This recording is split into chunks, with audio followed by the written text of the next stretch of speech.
తాకట్లో ఉన్న మీ బంగారాన్ని విడిపించి ఆ రోజు ఆన్లైన్ రేటుకి కొంటాం. Sharma gold company. నమస్కారం, మీరు చూస్తుంది సుమన్ టీవీ. నేను మీ కీర్తి. ఈ రోజు నేను చేసే ఇంటర్వ్యూ సంథింగ్ స్పెషల్. ఎందుకంటే నా ముందు కూర్చున్న వ్యక్తి అలాంటి వారు. మరి సరే, విషయానికి వస్తే తెలుగువారి సంవత్సరాది ఉగాది కదా. మరి ద్వాదశ రాశుల వారికి ఎలా ఉంటుంది? ముందుగా ఉగాది అనగానే పంచాంగ శ్రవణం మనందరికీ గుర్తుకొస్తుంది. వచ్చే సంవత్సరం అంతా కలిసి వస్తుందా, కలిసి రాదా, పోయిన సంవత్సరాల తీపి జ్ఞాపకాలు, చేదు అనుభవాలని కొత్త సంవత్సరంలోకి తీసుకువెళ్ళాలని ప్రతి ఒక్కరూ కోరుకుంటాం. స్పెషల్గా నా ఎదుట కూర్చున్న వ్యక్తి నోట్లో నుంచి పంచాంగ శ్రవణం ఏ విధంగా వస్తుంది, ఏ రాశుల వారికి బాగుంది, బాలేదు అని చెప్తారు అని కొంచెం ఘాటుగా, కొంచెం తీపిగా, కొంచెం వగరుగా, కొంచెం పులుపుగా, కొంచెం చేదుగా ఉంటాయి వారి మాటలు.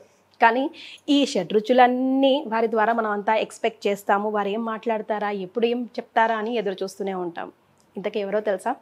మన వేణుస్వామి గారు. నమస్తే అండి, ఉగాది శుభాకాంక్షలు. నమస్తే తల్లి. ఓం నమో వెంకటేశాయ. సో సుమన్ టీవీ ప్రేక్షకులందరికీ కూడా శ్రీ విశ్వావసునామ సంవత్సర ఉగాది శుభాకాంక్షలు.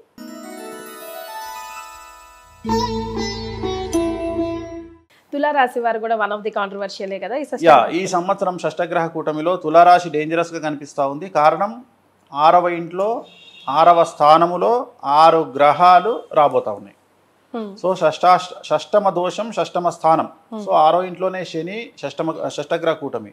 6వ ఇల్లు శత్రుకారకుడు, రోగకారకుడు. తులారాశికి చాలా పెను సంచలనాలు ఉండబోతా ఉన్నాయి. తులారాశిలో మీడియా, సినిమా, రాజకీయం ఈ ముగ్గురు ఎవరుంటారో వాళ్లకు పెను సంచలనాలు ఉంటాయి. సో చాలా చాలా న్యాయపరమైన చిక్కులు ఉండబోతూ ఉన్నాయి. విద్యార్థులకు ఉత్తీర్ణత శాతం తగ్గుతుంది. అలాగే వీసాలు రిజెక్ట్ అవుతాయి. విదేశాల్లో ఉండేవారు ఇండియాకు రావాల్సిన పరిస్థితి ఉంది. ఉద్యోగాలు ప్రైవేట్ వాళ్ళు కోల్పోతారు. ప్రభుత్వ ఉద్యోగస్తులకు కేసులు బాధిస్తాయి. అలాగే రాజకీయ నాయకులకు కేసులతో పాటు పదవులు కోల్పోతారు. అలాగే మనకు వ్యాపార రంగంలో ఉండేవారికి చాలా చాలా సంచలనాలు, ట్యాక్స్ల పరమైన ఇబ్బందులు ఉంటాయి. అలాగే రైతులకు 2 పంటలు దిగుబడి రాబడి ఉంటుంది. స్త్రీలకైతే భార్యాభర్తల మధ్యన అండర్స్టాండింగ్ ప్రాబ్లమ్స్ ఉన్నాయి. చిన్నపిల్లలైతే కింద పడి దెబ్బలు తగిలించుకునే అవకాశం ఉంది. కాళ్ళు, చేతులకు, ఇతర ప్లేసుల్లో దెబ్బలు తగిలించుకుంటారు.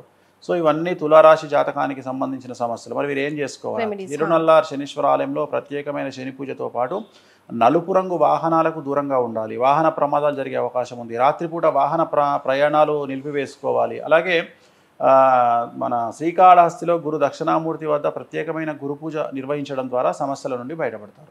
So at the end of the day Suman TV ప్రేక్షకులకు మాట చెప్పాల్సి.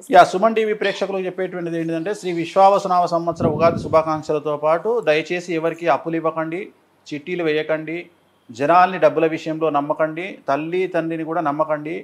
డబ్బును జాగ్రత్తగా కాపాడుకోండి. వీలైతే ప్రభుత్వ బ్యాంకుల్లోనే డబ్బులు దాచుకోండి. సో ఈ సంవత్సరం ఆర్థిక మాంద్యం వచ్చే అవకాశం ఉంది కాబట్టి జాగ్రత్తగా ఉండండి. అంతే.